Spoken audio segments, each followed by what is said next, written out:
जिस अवस्था को शो किया गया है, जिस अवस्था को बताया गया है, उस अवस्था में राज्य सरकार आज के दिन में अपनी नीतियों को ला पा रही है कि नहीं, नीतियों पर चल पा रही है कि नहीं। अखबार से ये इसका समाधान नहीं निकलेगा, बैठकों से समाधान निकलेगा। और राजहित का अगर कोई पैसा सेंट्रल में है तो उसको मांग के लेके आए। इस योजना को किनको दिया जाएगा, ये प्रावधान क्या होगा, उसका नियम क्या होगा, सरकार ने नहीं बनाए थे, इसीलिए तो सरकार बाद में नियम बना रही है। पहले पैसा भेजे हैं, फिर सरकार नियम बनाती है, फिर अभी कह रही है कि इनको मिल सकता है, इनको नहीं मिल सकता है। मैं सारनाथ कोर्ट के पक्ष में भी हूं, मैं राज्य का कोई अंश केंद्र के हिस्से में है तो उसके पक्ष में भी मैं ही खड़ा हूं, लेकिन इस सब पक्ष में ईमानदारी दिखनी चाहिए राजनीति ने। गठबंधन की सरकार के दलीय नीतियों को और नियत को हम जानते हैं, बावजूद इसके मैंने कहा कि वोट का ध्रुवीकरण, जातीय ध्रुवीकरण, ये कहीं ना कहीं वोट को प्रभाव किया है। नौजवानों के साथ भी इसी तरह का एक वातावरण राज्य के अंदर आया और वो वातावरण कहीं ना कहीं उनके भविष्य को और भविष्य के साथ खिलवाड़ करने का काम किया। किसानों को किया हुआ प्रॉमिस कि 3200 रुपया में धान उठाव होगा, अभी सभी केंद्रों का उद्घाटन माननीय लोग कर रहे हैं। ये सुनिश्चित करें कि वहां 3200 से किसानों को धान का रेट मिलना चाहिए। ये उन्हीं की सरकार रही, इंडिया गठबंधन की सरकार रही, लेकिन इसको लेकर कभी भी आगे नहीं बढ़े। केवल एक बयान और एक कमेटी तक ही ये रह गई, आज तक ये आगे नहीं बढ़ पाया। आज पार्टी मुख्यालय में आज पार्टी के पदाधिकारियों के, खासकर सेंट्रल केंद्रीय पदाधिकारियों की आज बैठक आहूत की गई है, जिसमें चुनाव के संदर्भ में और भावी रणनीति, आने वाले रोड मैप के संदर्भ में भी चर्चाएं अभी चल रही हैं। हम सभी लोगों ने अलग अलग रूप से पार्टी के सभी इकाइयों के साथ अलग अलग बैठक करके उनका फीडबैक सिलेक्शन को लेकर या फिर आने वाले समय को लेकर पार्टी के लिए फीडबैक उनसे हम लेने का काम चल रहा है पार्टी के अंदर में। पहले हम लोग ने संसदीय बोर्ड का, प्रत्याशियों का और फिर वरीय पदाधिकारियों का, फिर हम नीचे भी जाएंगे। नीचे के जिस क्षेत्रों में हम लोग चुनाव लड़े, वहाँ के नीचे के पदाधिकारियों का भी फीडबैक आना जरूरी है, क्योंकि उससे क्या होता है कि फर्दर प्लान बनाने में बहुत आसानी होती है। हमने तय किया है, पिछले बार भी मैंने कहा था कि हमने तय किया है कि ये कुछ महीना सरकार के लिए और सरकार को नीति बनाने का, सरकार को इस राज्य के परिप्रेक्ष्य में लिए हुए 5-6 जो उनके हिडन एजेंडा जिनको वो कहते आए हैं, उनके लिए थोड़ा समय हम लोग निश्चित रूप से देंगे। लेकिन ये निश्चित है कि हम राज्य और राज्य के लोगों के हित में हम हर समय खड़े रहेंगे। ये निश्चित है कि विधानसभा के अंदर और विधानसभा का समय, जितना समय विधानसभा का इस राज्य के परिप्रेक्ष्य में चर्चाओं पर होना चाहिए, मैं लगातार 20-25 साल से प्रत्यक्ष अप्रत्यक्ष रूप से इसको मैं देख भी रहा हूं। हमेशा सरकारी पक्ष हावी रहता है और कभी भी हेल्दी जो एक डिस्कशन का मंच बनना चाहिए वो हो नहीं पाता है।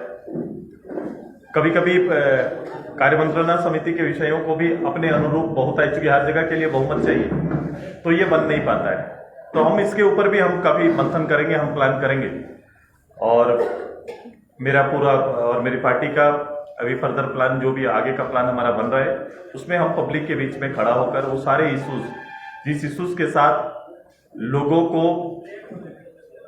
गोलबंद करने या में सफल हुई जो सरकार, जो गठबंधन की सरकार है, गठबंधन की सरकार के दलीय नीतियों को और नियत को हम जानते हैं, बावजूद इसके मैंने कहा कि वोट का ध्रुवीकरण, जातीय ध्रुवीकरण, ये कहीं ना कहीं वोट को प्रभाव किया है। डेवलपमेंट का विषय पीछे छूट गया, राज्य के विकास, राज्य की तरक्की कहीं ना कहीं पीछे छूट गया है।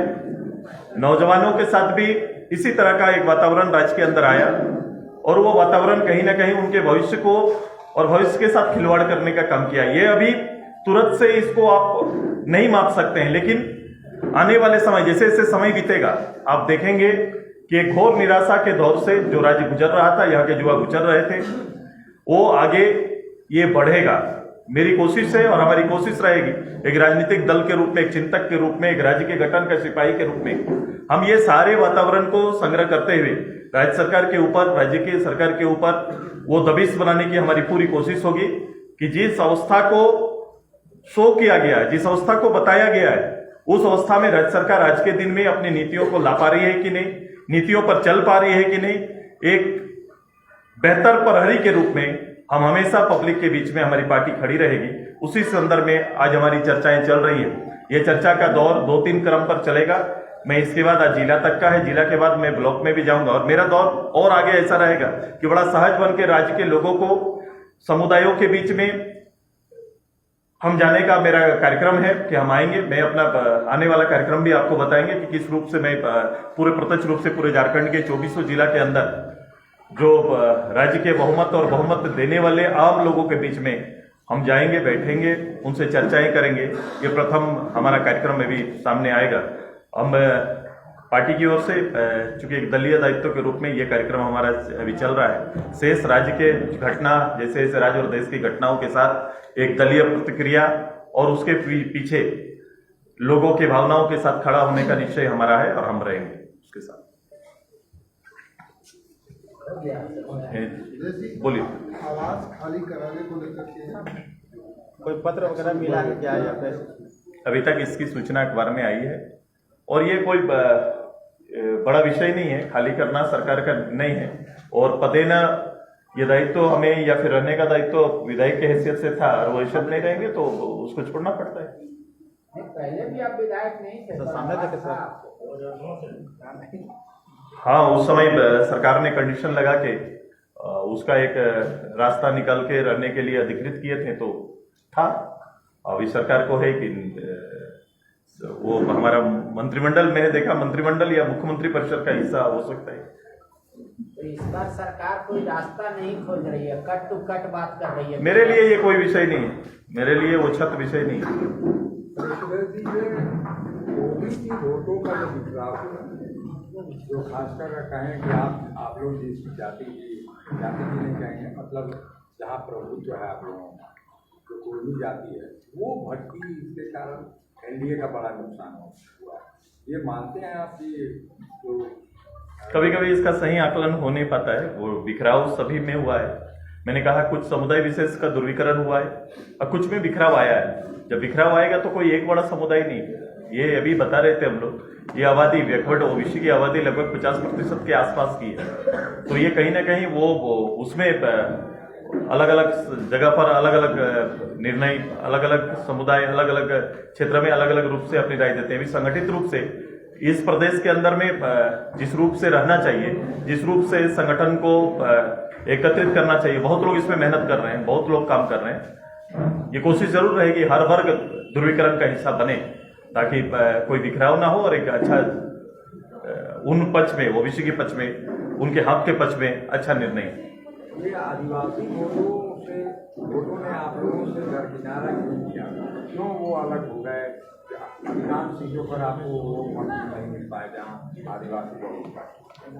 मैं ऐसा अभी कुछ समय से इसको आप देख सकते हैं, कुछ समय से देख सकते हैं हमारे सहयोगी दल, क्योंकि पार्लियामेंट हम उधर लड़े नहीं तो पार्लियामेंट में भी इसकी झलकियां आपको मिली होंगी और असेंबली में भी कहीं ना कहीं जो 28 रिजर्व सीट है वहां उस संख्या जरूर कम आई, हम उस पर मंथन करेंगे। सुरेश जी, आप कह रहे हैं हम सड़कें सुनी नहीं होने देंगे ताकि सत्ता काबू में रहे, ठीक से चले। सत्ता करें, हम तो खुद भी पक्ष में हैं। ये लोग PIL गैंग 75% रिजर्वेशन झारखंडियों का खत्म करा दिए निजी क्षेत्र में। मेरा पैसा 1,36,000 करोड़ रुपया नहीं दे रहे हैं। बोले इसकी लड़ाई सुरेश जी को लड़नी चाहिए। मैं निश्चित रूप से मैं रिजर्वेशन के पक्ष में हूं, मैं सारना कोड के पक्ष में भी हूं, मैं राज्य का कोई अंश केंद्र के हिस्से में है तो उसके पक्ष में भी मैं ही खड़ा हूं। लेकिन इस सब पक्ष में ईमानदारी दिखनी चाहिए राजनीति ने, क्योंकि ये सारे पक्षों पे उनकी राजनीति दिखती है, अंततः राजनीति झलकती है। मैंने कहा कि अगर जातीय जनगणना करने का विषय है, जातीय जनगणना करने का सब्जेक्ट अगर था जिसकी बात उसके केंद्रीय नेता आकर यहाँ पर सभाओं में दोहरा कर जाते हैं तो निश्चित रूप से उनको कहना चाहिए था कि अपने राज्य को आदेश देना चाहिए था। क्योंकि प्रत्यक्ष रूप से 5 साल पूरा ये उन्हीं की सरकार रही, इंडिया गठबंधन की सरकार रही, लेकिन इसको लेकर कभी भी आगे नहीं बढ़े। केवल एक बयान और एक कमेटी तक ही ये रह गई, आज तक ये आगे नहीं बढ़ पाया।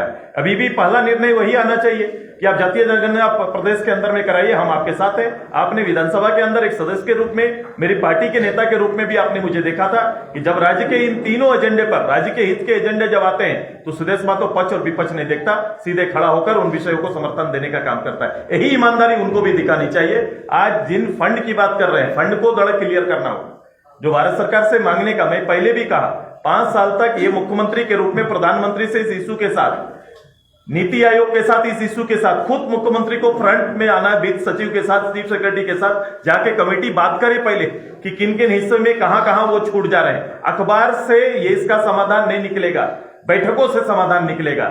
और राज्यहित का अगर कोई पैसा सेंट्रल में है तो उसको मांग के लेके आए। वो तो अभी लोग को दोषी मान रहे हैं। अभी जैसे ये 75% निजी क्षेत्र में आरक्षण था झारखंडियों का, वो कह रहे हैं वो भी खत्म हो गया। आप लोग तो सरकार को चलने नहीं दे रहे हैं। आप बोलो अर्बन एरिया में, अर्बन एरिया का रिजर्वेशन किसने खत्म किया? अर्बन चुनाव क्यों नहीं हो पाया? अभी तक अर्बन चुनाव क्यों नहीं हो पाया? क्यों उसके आरक्षण को समाप्त किया गया? पंचायत के आरक्षण को किसने समाप्त किया? पंचायत में जहां पर ओबीसी के लिए भी आरक्षण तय था, 10,000 लोग ओबीसी कोटे से जो चुन के आते हैं, उनका आरक्षण किसने खत्म किया? और कुछ सीजीएल परीक्षा को लेकर आपका क्या रुख है? हम लोग प्रथम दिन से रुके। प्रथम दिन से अगर कोई गड़बड़ी हुई है तो उसके ऊपर तुरंत से कार्रवाई करना चाहिए। सरकार, मैंने कहा था, आदरणीय चंपई सोरेन जी मुख्यमंत्री बने थे, याद होगा मेरा पहला स्पीच, मैंने कहा कि आप बने हैं तो संभावनाएं दिख रही है, और उन्होंने इसी बात का जवाब दिया था कि मैं आया हूं, जवाब दूंगा। याद होगा कर्मचारी चयन आयोग में पिछली बार भी जो एग्जाम कैंसिल हुआ था, कैंसिल होने में चेयरमैन रिजाइन किए, कुछ लोगों की गिरफ्तारी हुई, लेकिन उसके बाद भी आज क्या हुआ है, आज कहां तक गए हम, इसकी जानकारी किसी को नहीं। गिरफ्तारी के बाद लोगों को चिन्हित करके सरकार आगे बढ़ पाई है क्या? कुछ की है उसमें तो सरकार को बताना चाहिए। सर, मैया योजना का डेट जो है बढ़ रहा है लगातार। मैं तो मैया योजना पर मैं सरकार के साथ खड़ा हूं। इस राज्य की भावना, महिला को सम्मान देने का जो तरीका अपनाया गया है, इससे महिलाएं काफी प्रभावित है और ये योजना चलनी चाहिए, ये योजना लगातार चलनी चाहिए। उनका किया हुआ प्रॉमिस, किसानों को किया हुआ प्रॉमिस कि 3200 रुपया में धान उठाव होगा, अभी सभी केंद्रों का उद्घाटन माननीय लोग कर रहे हैं। ये सुनिश्चित करें कि वहां 3200 से किसानों को धान का रेट मिलना चाहिए, ये सुनिश्चित होना चाहिए उनको, नहीं तो फिर वो हकमारी होगा। क्योंकि ये शब्द सरकार का है, ये किसानों का हकमारी ना हो जाए, ये सुनिश्चित करने का काम करें। दूसरा, आपने जो कहा है अभी, मैया योजना भी हकमारी ना हो जाए महिलाओं का, ये हम लोग देखने का काम करेंगे। उनको 2500 रुपया तुरंत से, इसी दिसंबर से उनको लागू होना चाहिए। 2500 सरकार दे, हम इस योजना में सरकार के साथ खड़े कि वो तुरंत से इसको लागू करना चाहिए। मैंने पहले भी कहा था कि सरकार इसके बहाना निकालेंगी। मैं एक शक का कहां शुरू कर रहा हूं, एक प्रश्न खड़ा कर रहा हूं जो शायद सरकार इस बहाने से बाहर निकलने की कोशिश करेंगी। कि सबसे पहले मैंने कहा था कि योजना को लेकर कोई बजट नहीं, आप इस बात को स्पष्ट मानते हैं कि इसको लेकर कोई सरकार ने पिछले 23-24 में कोई बजट नहीं रखा था।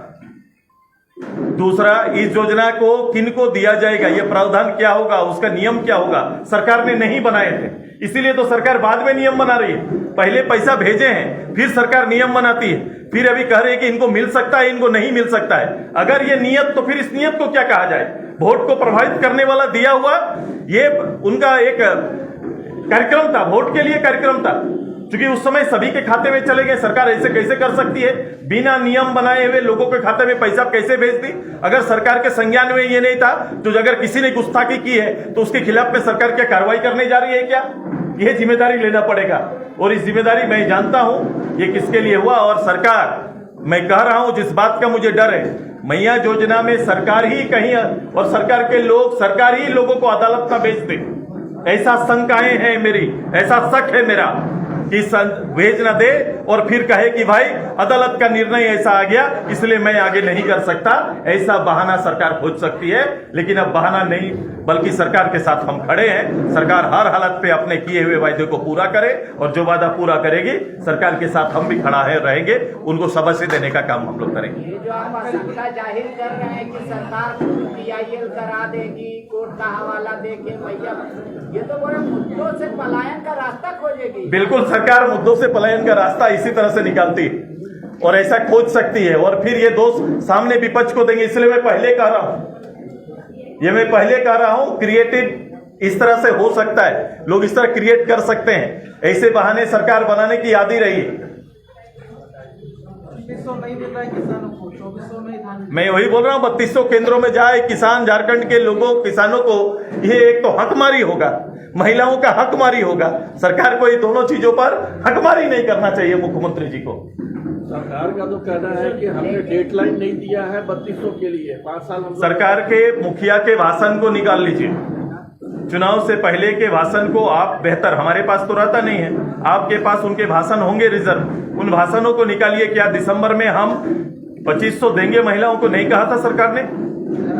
कहा है कि नहीं? कहिए, आप उसको निकाल लीजिए। किसानों को मैं ये दूंगा तो कब देंगे? पिछले बार भी यही 25 लाख नौकरी, 25 लाख नौकरी का ही हर्ष हुआ है, फिर से कुछ नौकरी का वादा करके आए। ये नौकरी का क्रम कब से प्रारंभ होगा ये भी सरकार को बताना चाहिए। लेकिन सुदेश जी, सरकार एक ही लाइन में आपके सारे बात तो खारिज कर देती है, बोले जनता का दोबारा पुनः आशीर्वाद प्राप्त करके आए हैं और प्रचंड बहुमत से आए हैं। मैं जनता के प्राप्त आशीर्वाद पर तो धन्यवाद देता हूं कि आपको आशीर्वाद प्राप्त हुआ, लेकिन आपके आशीर्वाद आपके भाषण पर निहित है।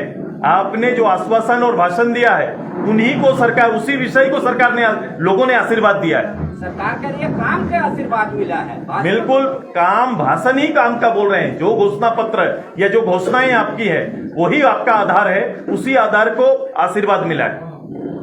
और आप जैसे ये बहुत बड़ा सवाल किया कि सरकार खुद PIL कराएगी, मैया योजना को बंद कराएगी, शंका है मेरा, ये डर है मेरा। तो ये 75% किसने खारिज करवाया? ये मेरा डर है, किसी ने खारिज नहीं करा। मैं कह रहा हूं, मैंने 3 उदाहरण उनके दिए हैं। सरकार को हक है, मैंने कहा इसी विधानसभा में अपने रिजर्वेशन देने का सरकार को है, जातीय जनगणना कराने का सरकार को है। सरकार आगे आए और निर्णय ले। सरकार तो कह रही है कि PIL गैंग आप लोग चलाते हैं।